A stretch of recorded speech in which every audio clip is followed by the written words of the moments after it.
The plate shattered against the floor with a loud crash. 10-year-old Amara froze in front of the television, her heart jumping into her throat. What was that?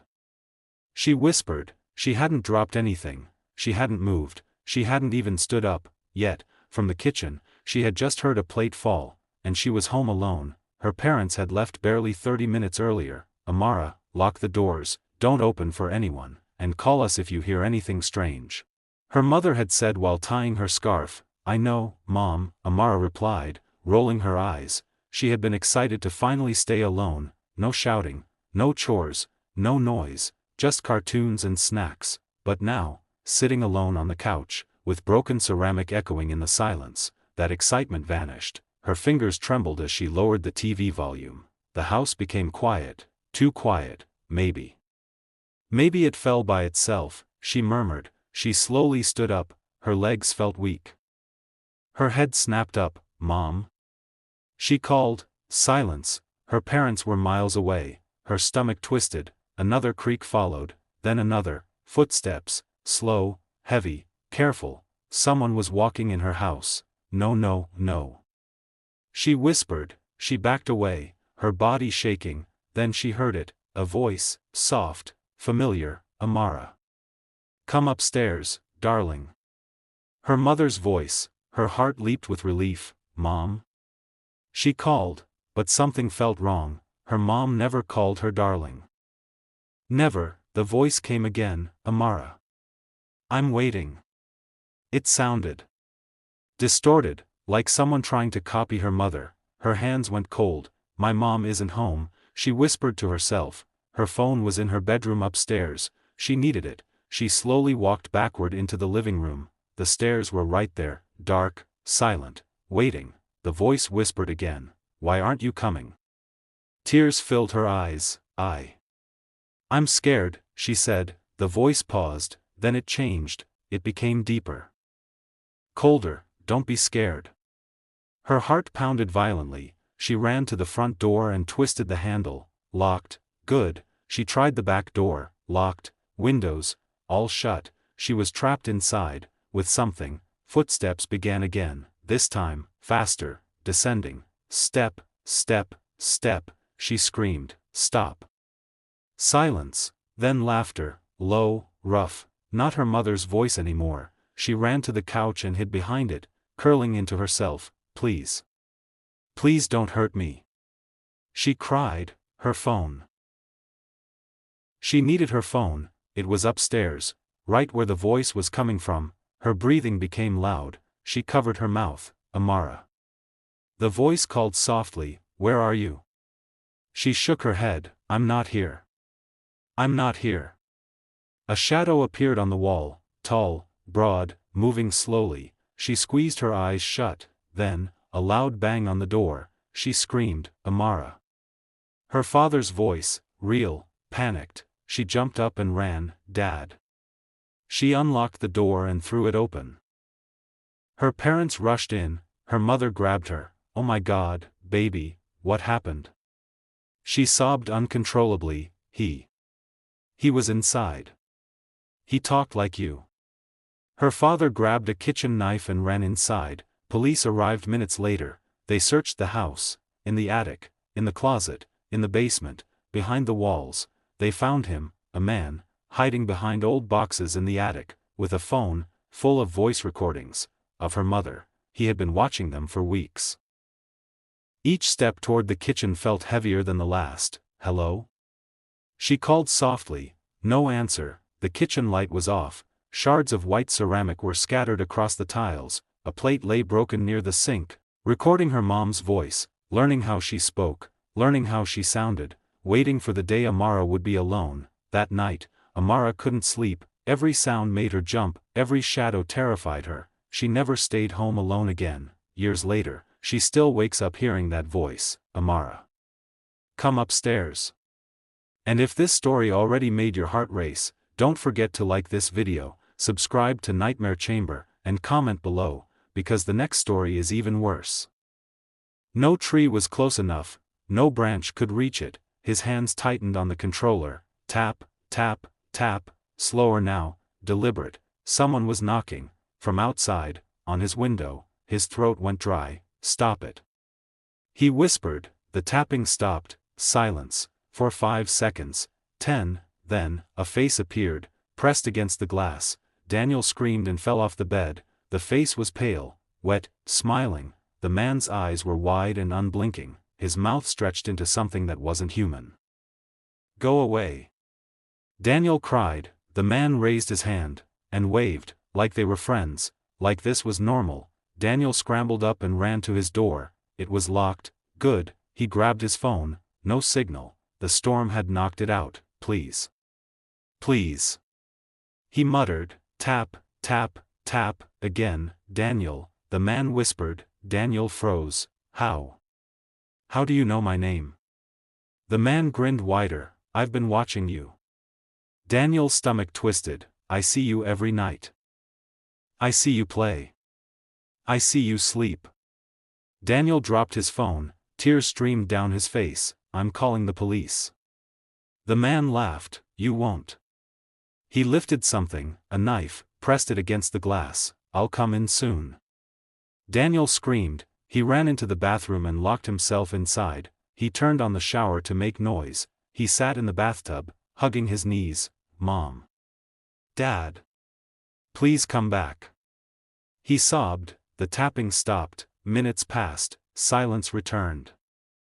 His heart still pounded. Maybe the man had left. He slowly stood up, turned off the shower, unlocked the door. Creak. The bathroom door opened. His room was dark. The power had gone out. Only lightning lit the room. He took one step, then froze. Something was wrong. The window. It was open. He had locked it. Cold rain blew inside. Footprints. Wet footprints. On the floor. Leading away from the window. Toward the hallway. Someone was inside now. He backed up slowly. "Hello?" He whispered. No answer. Then, footsteps. Downstairs. Someone was walking around his house, opening drawers, closing cabinets, whistling. Daniel ran back into the bathroom and locked it. He climbed onto the toilet and tried to reach the small window. Too high. Think. Think. He whispered. His phone buzzed. Signal returned. "Mom, how are you doing, sweetie?" Daniel typed with shaking hands. "Someone is in the house. Please help." 3 dots appeared, disappeared, then. "I'm sorry. I'm sorry. Please." Suddenly, sirens. Loud, close. The banging stopped. Footsteps ran, fast, heavy, away. Police surrounded the house. They found the man hiding in the garage. He had broken in through the window. He had been watching Daniel for months, from across the street, through binoculars, recording his routines, learning when he was alone. Daniel moved away after that. He stopped playing games at night. He stopped sleeping near windows. Sometimes, when it rains, he still hears tapping. If this story is already shaking you, make sure you like this video and subscribe right now, because the next story is the most disturbing one yet. A secret room, a hidden man, and a child who almost didn't escape. 9-year-old Lila had never liked the guest room, not because it was ugly, not because it was small, but because it was always locked. From the day her family moved into the old brown house, that door stayed shut, no handle, no keyhole. "Mom, what? Are you serious?" Before he could reply, a loud bang hit the bathroom door. "Daniel," a voice called, his father's voice. His blood turned cold. His dad wasn't home. "Open the door," the voice said. "I forgot my keys." Daniel shook his head violently. "That's not my dad. That's not my dad." The voice grew angry. Just smooth wood and peeling paint. Whenever she asked about it, her parents avoided her eyes. "Don't worry about it," her father would say. "It's just storage," her mother added quickly. But Lila knew that was a lie, because at night, she heard things, scratching, soft thumping, slow dragging sounds, coming from behind that door. That afternoon, her parents left her alone for the first time. "Just 2 hours," her mom said. "We'll be back before dark." Lila nodded. She sat on the couch with her teddy bear and watched cartoons. For 30 minutes, everything was normal. Then she heard it, a knock, from inside the house. 3 slow taps, behind the guest room door. Tap, tap, tap. Her heart skipped. "Hello?" she whispered. No answer. She stood up, walked slowly down the hallway. The door stood there, silent, closed. The sound came again, scrape, like fingernails on wood. Stop. Lila whispered. The scratching became louder, faster, desperate. Something was trying to get out. She ran back to the living room and grabbed her mom's phone. No service. No, no, no. She cried. The knocking grew violent. Bang, bang, bang. Dust fell from the ceiling. Please. A voice cried from behind the door. Lila froze. It was a man's voice, weak, broken. Help me. Please. She covered her ears. You're not real. You're not real. I'm trapped, the voice begged. I've been here for weeks. Her heart shattered. What? What happened to you? She whispered. They locked me in, the voice sobbed. They forgot about me. Her mind raced. Could her parents? No, they wouldn't, would they? The door began to shake. The wood cracked. Something pushed from inside. Let me out, the voice cried. I'll be good. I promise. Lila backed away. I'm calling my parents. No. The voice screamed. Don't tell them. Suddenly, silence. No scratching, no crying, nothing. She stood there shaking. Minutes passed. Then, click, the door slowly opened. By itself, a dark gap appeared. Cold air rushed out. It smelled rotten. She took one step forward. Hello. She whispered. The room was empty. No bed, no furniture, just walls covered in drawings, hundreds of them, stick figures, faces crying, people trapped in boxes, all drawn in red, not crayon, not marker, something darker. Her stomach twisted. Mom. She whispered. She noticed something else, a small opening in the wall, a crawlspace, big enough for a person. Something moved inside. Slow, breathing. She heard it, deep, wet, close. Lila. A voice whispered, not from the door, from inside the wall. She screamed and ran. She tripped and fell. Hands grabbed her ankle. Cold, rough. Don't leave me. The voice begged. She kicked, hard. She broke free and ran outside barefoot. She stood in the street screaming until neighbors came. Police arrived. They searched the house. They found him, a homeless man, living inside the walls, for months. He had entered through the basement. He had been trapped when boards collapsed. He survived by stealing food, listening, watching, waiting. Her parents never knew. The house was sold, demolished. Lila never slept in silence again, because sometimes, silence means something is hiding. And if you're still watching, don't forget to like, subscribe, and comment. Stay safe below, because the final story is the most terrifying of all. A phone call. A whisper, and someone already inside.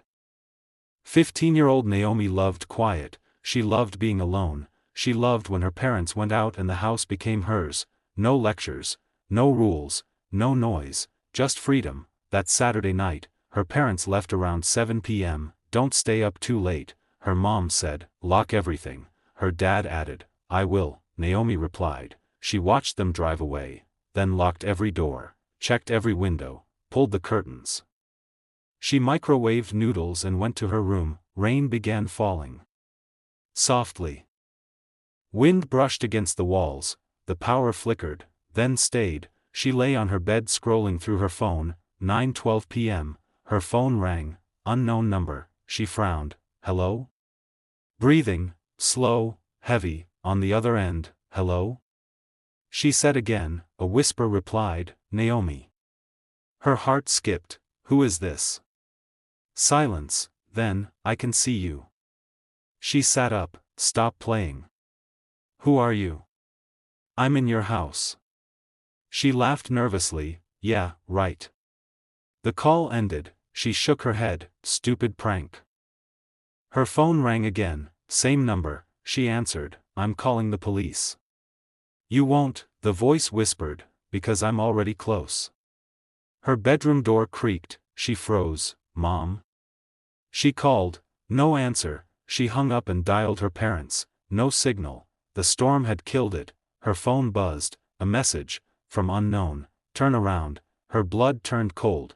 She slowly looked behind her. Nothing. Her closet door was slightly open. It hadn't been before. Her phone rang again. She answered with shaking hands. Please. Please don't hurt me. I'm in your parents' room, the voice whispered. Come and see. She stood up slowly, grabbed a lamp, used it as a weapon. She stepped into the hallway. Lights flickered. The house felt wrong, smaller, darker. Watching her, she reached her parents' room. The door was open. Inside, her parents' phone lay on the bed, ringing. She stared. The call was coming from inside the house. Behind her, breathing, hot, close. She turned. A man stood inches away, smiling, holding a knife. You found me, he whispered. She screamed and swung the lamp. It hit his head. He fell. She ran, barefoot, out the front door, into the rain, screaming. Neighbors called police. They arrested him in the backyard. He had entered through the roof. He had been hiding in the attic for 3 days, watching, listening, waiting. Naomi moved away, changed schools, changed numbers, changed everything. But she still checks her closet every night. Still locks her door, still jumps when her phone rings, because some people never leave, they just wait, and these were 4 childhoods destroyed by one thing, being alone. If these stories scared you, shocked you, or made you look around your room right now, don't forget to like this video, subscribe to Nightmare Chamber, and comment below which story terrified you the most. Your support helps this channel grow, and more stories like this are coming. So stay safe, lock your doors, check your windows, and remember, you are never as alone as you think.